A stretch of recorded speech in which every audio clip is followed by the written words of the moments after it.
Hello and welcome to another episode of the Honest Football Coach with me, Dan Steele. Again, sharing stories and experiences from other coaches all over the country. And today is quite a special one. I'm quite excited about this one. Ladies and gentlemen, Kenny, how are you doing, mate? You all right? Good, mate. Cheers, Dan. Yeah, thank you. Well, thanks very much for jumping on, mate, and talking to me. You've got quite an interesting thing going on in the background. I see the little badge on your shirt there. Tell us about it, mate. Yeah, cheers for having us on.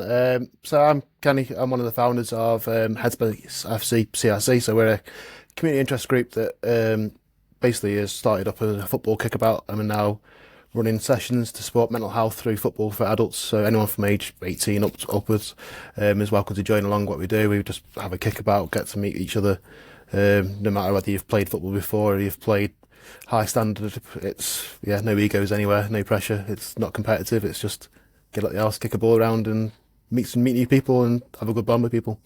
Superb.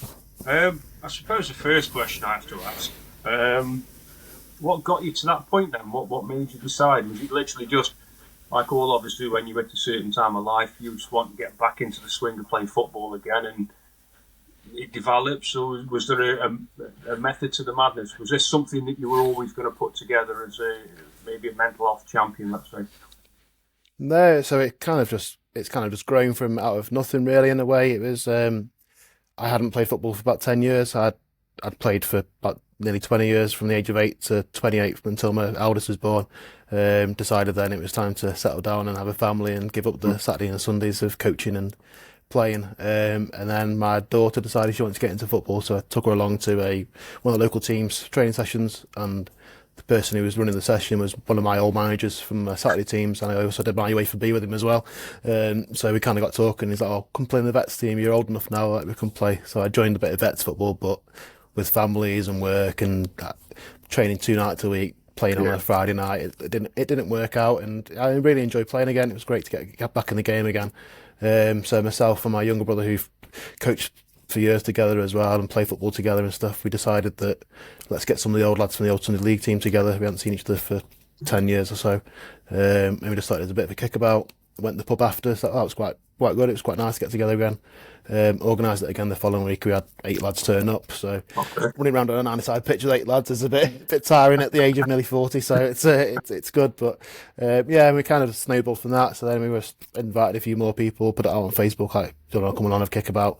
So we never started as a company originally. It was just a kickabout. And then we just got chatting, as in, well, it's been really good to get out of the house and meet people, talk to each other. Been really great for mental health to start playing football again, things that way. So we kind of then came to this time last year. It's like, well, let's see if we can get some funding behind us to help pay for the pitches and keep it as something secure every week, because otherwise we had to pay up front and we didn't have money behind us and things that way.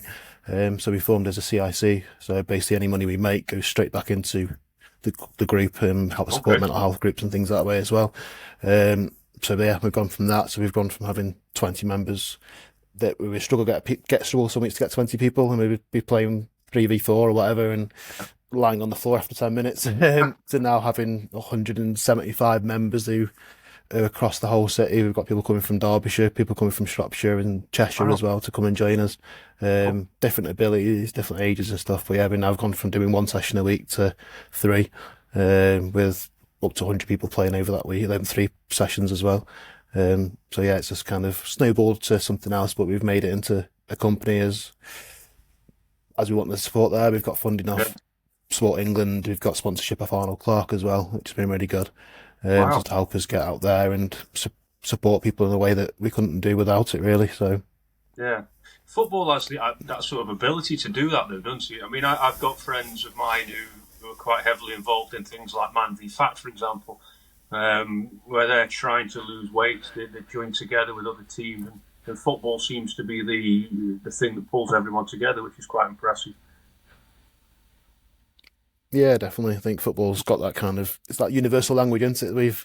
You don't matter what you're doing, it's, running around the pitch and chasing the ball helps out, and that kind of, we've got lads who've just moved to the country who've never don't even know anyone, and they've turned up to our sessions, and they're now a core member of the group. And we've got, I was saying to my wife the other day, one of the biggest achievements from this is that I've got friends I never knew before, like 6 months ago, 10 months ago. I'd never met anyone before. I've now got a bit of a social life as well. I'm getting out of the house twice a week and things as well. And like one of the lads who plays, who's actually now one of our volunteers who helps run the sessions, Nathan, is actually his twins are in my son's year. So we met each other at parties, but never really got on with each other. We didn't really speak. Yeah. It's just it's just another dad. But now we speak nearly every night or most nights. We have a laugh and a joke and things every session we do together. We've got a bit of an ongoing competition about who can make each other the most as well. It's always that sort of banter we've got as well. So it's always good. So no, it's Awesome. yeah, it's been a great way of doing that. Yeah, no, that's amazing. I think, like I say, we spoke off camera a little bit about other sorts of groups that get together that focus on men's. And okay, it's sort of based on mental health. It's about men getting out and talking, I suppose. I know that's not the initial sort of idea for yourself, but I suppose in your case, it must be the case. I mean, there's guys like you said who were maybe stuck in the house all day, maybe, I don't know, single parents, or maybe quite high up in the tree in the workplace, and the stress levels that come with that. You can deal with that. Playing football, it's quite a good thing, isn't it? Yeah, definitely. I think even myself personally, it's been a big thing that way. I'm a teacher, so it's the pressure you get in that sort of environment as well, and having 3 kids and an autistic child as well. It's like that sort of pressures are there, and my wife's extremely supportive and stuff, and does a lot for our children, runs everything else and things that way. But it's that obviously pressure of being a dad as well. It's another big thing that you kind of feel as well. And I think with men's mental health and dad mental health especially, it goes under the radar a little bit because we don't like talking about it, we don't like doing it, and there is a lot of groups out there now. It's just I wasn't aware of myself originally until we started doing this and looking at what was there. And now things like going for walks together and finding spaces together to just do something, and it is that kind of bond you can get with other people that might be going through the same sort of thing, or might not even be going through the same sort of thing, but it's kind of someone to talk to about anything really. Like we've said, we don't have a formal sit down session with our group. It's coming to the pitch. We meet normally 5 to 10 minutes early. We have a chat about the week or the weather or whatever else is going on, and have a laugh and a joke, take the mick out of each other as you do at football groups and things that way and stuff. And then after, we might go to the pub if we want to, or we'll organise a social night every couple of months. We'll do a social event together and things that way. Or we've done a parent and child event as well and things as well. It's not just about us, it's about the wider community as well, and things that way. So it's been a big thing that way for us. But yeah, I think it's awesome. the pressures that men feel sometimes. Yeah, I take my hat off to you for what you've done and what you've achieved so far. And I think with things like this, there's sort of leg room to grow even bigger. Once you use the things like social media, for example, it's going to go massive, isn't it? Yeah. More people.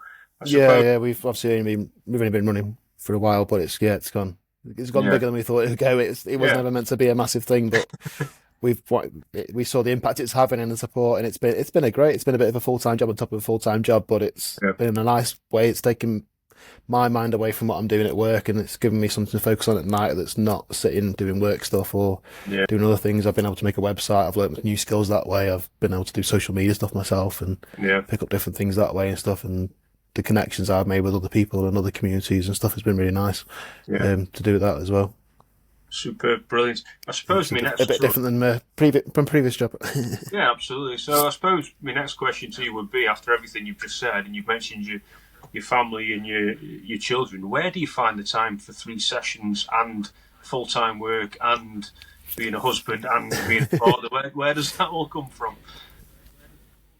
I think it's just, for me, it's obviously my wife is really extremely supportive. She's really pushed me for get out of the house and do something. I think she'll just get rid of me sometimes. Just go. She can't just soaps, but yeah, I think it's. She obviously when we first met, I was a football coach. I was coaching full time. I was working long hours coaching and stuff. And then she's part of the reason I got into teaching as well and things that way. So I've seen the support I've got there.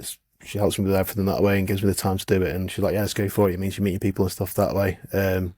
But I think because I know I've got these sessions in there, I target my day around it. I organise my day around it as well. And yeah, it's because I want to do it. It's there, and having that kind of goal to do. And obviously then we've got the support of Cliff runs the Tuesday night session that we do at Kids Grove. He lives that way, so he runs that. If I can't do a session for any reason, either Zach, who's one of the directors, or Nathan will jump in and do it, or we've got some of the lads who will quite happily volunteer to do it. as well. So it's been really nice. Like if I'm on holiday now, I don't have to cancel a session. I know it'll run fine as well. I don't need to worry about it. So it's been quite. We've now got a good team as well. It's not just me and my brother or whatever. We've got 3 or 4 people that definitely do it, and we've got others that will quite happily like, oh, well, I don't mind helping out, or I don't mind doing this. It's been brilliant to see as well that responsibility from some other people have taken on, and it's not just not a one-man band now. And it's kind of, it's been nice to see that other people have seen the impact it's having on them, and they're tagging their mates along, and more people are coming in. So we've had people that don't know anyone and just turn up, and then now they're big parts of the group as well and stuff as well. It's awesome. I suppose perhaps if you were doing it on your own and you did go on holiday, there's 175 footballers who can't play football because that's a lot of pressure, isn't it? That's Yeah, definitely. I know when we first started it was I had to be there because I was the person that was there for the insurance side of things and that. And it's like, well, I need to make sure it runs properly, and it's not just going to be anyone turning up and stuff like that. So we wanted to make sure it was doing it. And the first few months of us setting up, we did do that. And it was like, oh, I was getting text messages, oh, I really missed it this week. And then, like over Christmas, we stopped playing for 2 weeks to give people that Christmas kind of break with everything that goes on. Then we had that snow. So the snow stopped everything, like your football. And yeah, we can't cope with snow in England, or the sun, or the rain. So it's grassroots football, and rain is great into it. So it's that. But yeah, I don't think we played for like 4 or 5 weeks. And it was like, oh, we really miss it. Like everyone, the WhatsApp group we've got is great because we do it all through there. But it means everyone just chats to each other as well, and we've got that sort of side of things. So that's been quite nice to see. Even though we're not playing football, we're still talking on there and arranging meetups for like, well, let's go for a drink instead, or let's do this instead and stuff and things. Or some people are like, oh. So what you've got there is you've got connections, and haven't you? That's exactly what's. So it's not just football based. Then it's outside of the football as well. That's brilliant. Yeah, definitely. I say, to be honest with you, I think I know top of my head a handful of people that would be interested in doing that. We used to play 5-side football. I've got a group of mates. We're all in his 40s now. I'm probably the youngest one in the group at 43, and I can't keep up with 18-year-olds anymore as much as I think I can. I can't do it anymore. So we used to try and join leagues, and we couldn't do it. We'd fall out of love with it, and we'd have a kick around a bit like yourself. Only 3 people would turn up, and you've got to pay for your pitch. And you know, we mentioned some areas in the local areas where we played. It becomes quite an expensive hobby, and it dies off pretty quick. So I'm made up for you that it's worked out. You've done really well with that. That's pretty. Thank you. And anyone's always welcome to join as well. Beautiful. Yeah, how would they if anyone wants to reach out and stuff, obviously. Yeah, if that's the case, how would they get in touch with you? So obviously, if they just jump on our Facebook page, there's a link on there to my WhatsApp, so they can WhatsApp us on there. Or if they go on headspacefc.co.uk, that's our website, and all the links are on there, and all the information's on there, and then you can just contact us through that as well, and then we'll add you into the WhatsApp group, and you'll find out how to. Because we've got so many members and only so many spaces, we have to run like a poll each week to see who wants to play, and it's like kind of we do a booking system, but not through like Spond or anything like that. You got to pay up front or anything. We don't pay until you play, and obviously the money we do get covers cost of the pitch, but we're also raise money for the charities and stuff. So we always donate each month to the charities we work with, and then obviously in off-camera tier this month we're doing 100% of any subs that are paid is going straight to Man Time in Mind. So we're going to raise money through that. So hopefully over the 4 weeks or so of February, we'll raise about £1,000 at least that way, as well. Yeah, that's amazing. So it's not just about us. It's not about funding us. We don't want to fund. We've got money off Sports England that's helping us to pay for the. So we got about £8,000 now, thanks to off Sports England that's helped us pay the pitches up front and things for the year. And we just charge subs to help us keep that on top and rolling it over, and then we can then organise social nights or donate charities and things that way as well. We can organise. We've got a club shop for shirts as well, and people buy shirts, and that then donates money to. Yeah, so we just wanted to get a way of.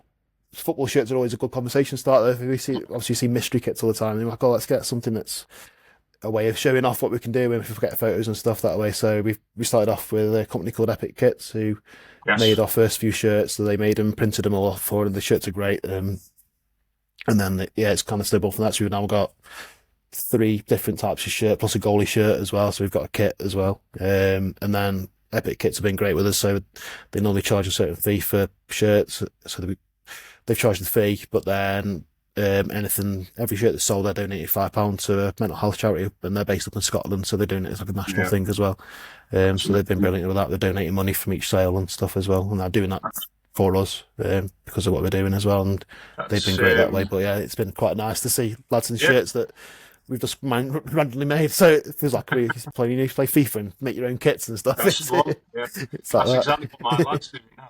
That's exactly what he's doing with his own kits.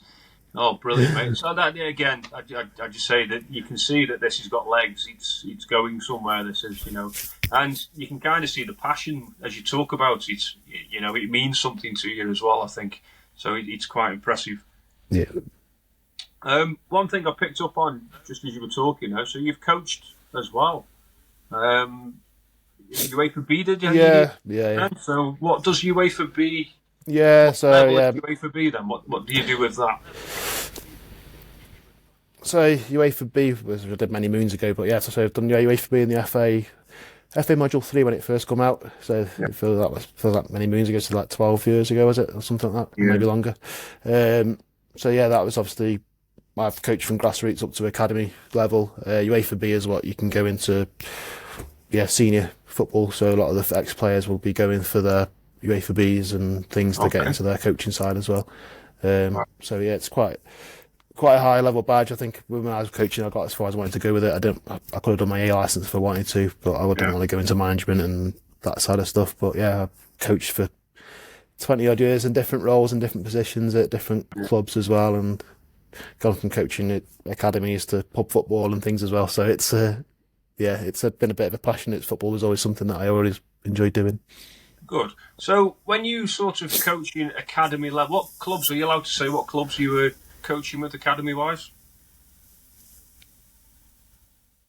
So I used to work at Stoke City's foundation, what used to be called community program. Yep. So what part of my role there, I used to obviously we're working in schools and stuff, but one of my roles there was to find children who were good enough to maybe make it into the academy system. Okay. So it's more I was in charge of getting them, and I was overseeing the centres that we used to run. And then I used to go bits of work like the pre-academy and like the under fives, under sixes, and then I'd help out with some of the other academy sessions before I left and got into teaching and things. But yeah, I was doing the academy stuff for about a year or so, helping out and doing extra sessions, just going in on my own and helping out and things as well. But seeing the different levels and different abilities, and it's a hard work for. I was talking to some children at school today who said their passion is to be looking at jobs and future goals, and it is I want to be a footballer. I was like, okay, well, where do you start? Where do you go with it? One in 100,000 people make it into through the academy system, so it's Yeah. hard, and it's a lovely passion to have, and but just starting at grassroots and enjoying the game is the most important thing, I think. So Absolutely. Falling then in if you love can with the get further sport. and make your money playing, it's great. Absolutely. So, as an Yeah, academy definitely. coach, then, if you're upgrading a player or you're looking at somebody who could potentially make it to the academy level, what exactly are you looking for? Is there one particular trait in somebody, or is there multiple things? I think there's multiple things. I think depending on what we had when I used to work, obviously with the system that way and stuff, is to get into the academy. There's certain boxes that people have to tick at times. So it's like the height and the speed and things like that. And I've seen lads that have dropped out because they didn't grow at the right time and stuff. But then they Yeah, come to a certain age and they've hit that growth spurt and stuff. So it's that side. But I always focused really is if them children can do the basics of can they pass a ball on target several times, can they read the game, can they make them runs, can they see it, kind of taught the game as well and stuff, and they're not just fixed in one position. So one of the lads I did coached quite a lot.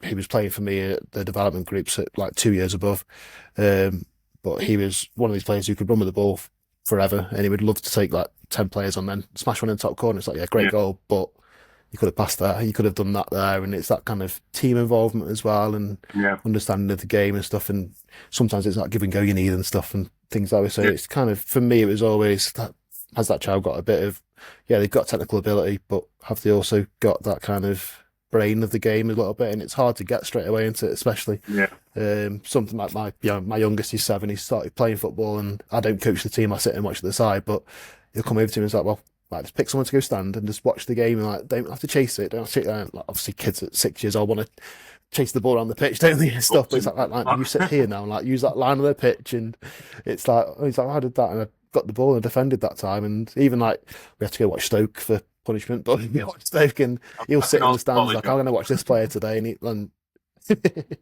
so yeah, he's kind of he's started to enjoy the game, and he's picking out players like he's like, oh, I'm going to watch that player today and see what that defender does, or I'm going to see what yeah, that person does, and we sit in the booth end, so we're quite high up and he can see the yeah, pitch, and it's quite nice for him to see that. And but yeah, for me, it was always that kind of, can you read the game? Can you? It's something even at nearly 40 for me. That I still think it's a big part of the game. If you can read the yeah, game, you don't need to be able to run. You don't need to be able to. Even though I'm playing style, I'm not the far. I'm quick enough. I'm not the most skillful player, but I could always pick a pass out. I could always make a tackle. I could kind of read the game. I might try it on a Thursday night or a Sunday night, and it might feel it the next day, but it's still there. But you have them little yeah, for that party side, it was bursts always of that. pace. Yeah, it's well again as you're talking. I mean, the lads I'm coaching at the minute are under 10 level, um, and they're all competing with each other. They all want to be the best player on the pitch, and it's really difficult. The subject I'm finding really hard at the minute is trying to show them and to explain to them that you need different varieties of players in order to be good as a team. You know, I used the example of my lad earlier on. You know, if I had a team full of Ronaldos, we'd lose every week. But he said, "No, you wouldn't.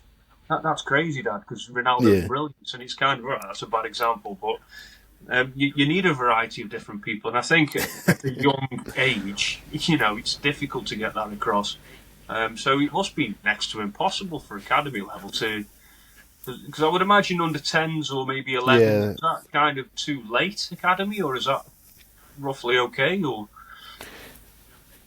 Um, no, I think it's one of them. And I think for me, it's you always hear of people getting found at 6 and that's it. They yeah, think they're going to be a pro football, and then they get to 18 and they're dropped. And one of yeah, my family friends, he's played at academy and stuff, and he's fallen out of love with the game and stuff, and he's now not playing anymore. He's doing other things, but you see people go through the system and then they don't get that scholarship and stuff. But yeah, then you get some people who get scouted at 22 or whatever. They're playing non-league football, and like look at Jamie Vardy, who was exactly, yeah, doing the rounds of non-league, wasn't he? And he's now yeah, play for England. He's smashing goals in Italy and stuff like that. And I yeah, think it's never too late for some people. It's just that, and sometimes it's too early for some people as well. Some people will look like the best player on the pitch because they are the tallest person, they're the fastest person, but then they're great at 10, then at 13, everyone else has caught them up.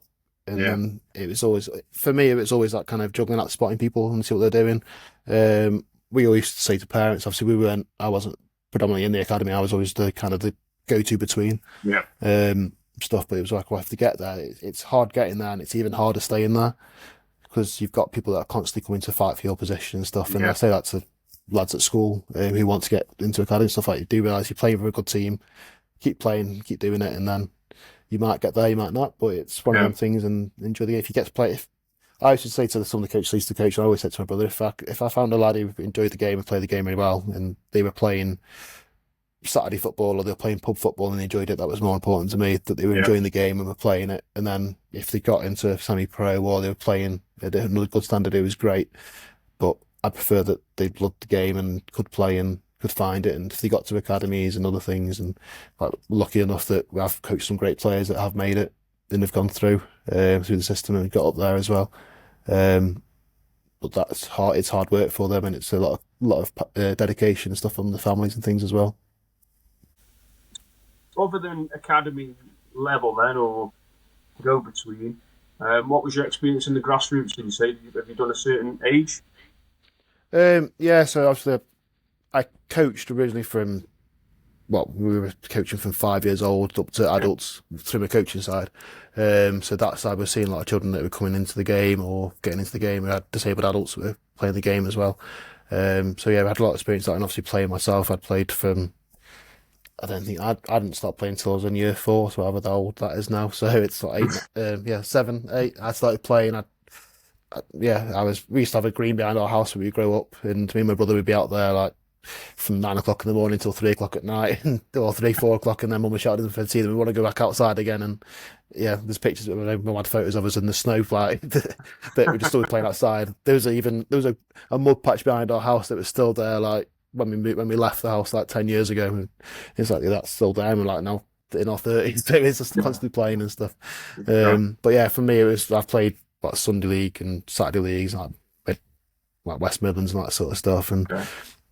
and stuff as well. So I've got experience obviously playing side and coaching. But yeah, coaching side, it was in schools, in clubs that I'd help run. I wouldn't run teams that were Yeah. clubs where I'd go in and then go coach bits for them, help them out that way and that side. So yes, I think I coach under 8s, under 13s, under 16s as well. And then myself and my older brother ran a Sunday league team. We took over. We used to play for a Sunday league team in Yarfield, Okay. and it was going to fold. We had two teams. We were going to fold. So we folded the team that was in the Premier League that I played for, and then we joined the Division 5. But we brought a lot of the lads in, and we ended up so that kind of joining in of some of the teams and mixing the teams together was quite a different experience as well. So it was quite nice. My brother was the manager side of it. I was the other side and helping organising it and stuff and things that way. But Cool. yeah, it's grassroots, a good mix of It is. football, isn't And, it? I find it, it's fascinating, the different subjects. So depending on who I talk to will give me a sort of different answer to the next sort of question. But what's your stance on mixed ability teams at young age? So just take my team, for example, under 10s. We have a complete mixed bag of ability. They all love playing football. They all turn up with a smile on their face, which is really important. Don't forget that. But where do you stand on are the better players being held back, or are I don't know, I use the word weaker players because it sounds quite disrespectful, but are the kids who are still learning the game, are they getting better by playing with better players, do you think? Or should there be sort of teams of equal sort of ability from your experience as a coach?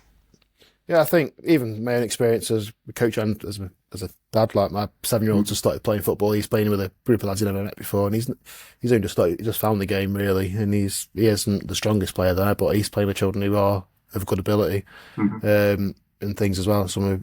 And that's helping him develop as well. So I think with mixed ability teams, you've got that, like you're saying, it's the stronger players, the better players are bringing those not so strong players through as well. So they're learning off them, but they might be the strongest player on the team, but they've got to learn to adapt their game as well. So it's kind of gives them that mental side as well of, right, where am I going to put this pass? How am I going to play this pass to this person so they can control it? Or how can I bring that person into the game? Which is something I always used to do with my own coaching was, well, let's look for that pass. Let's look.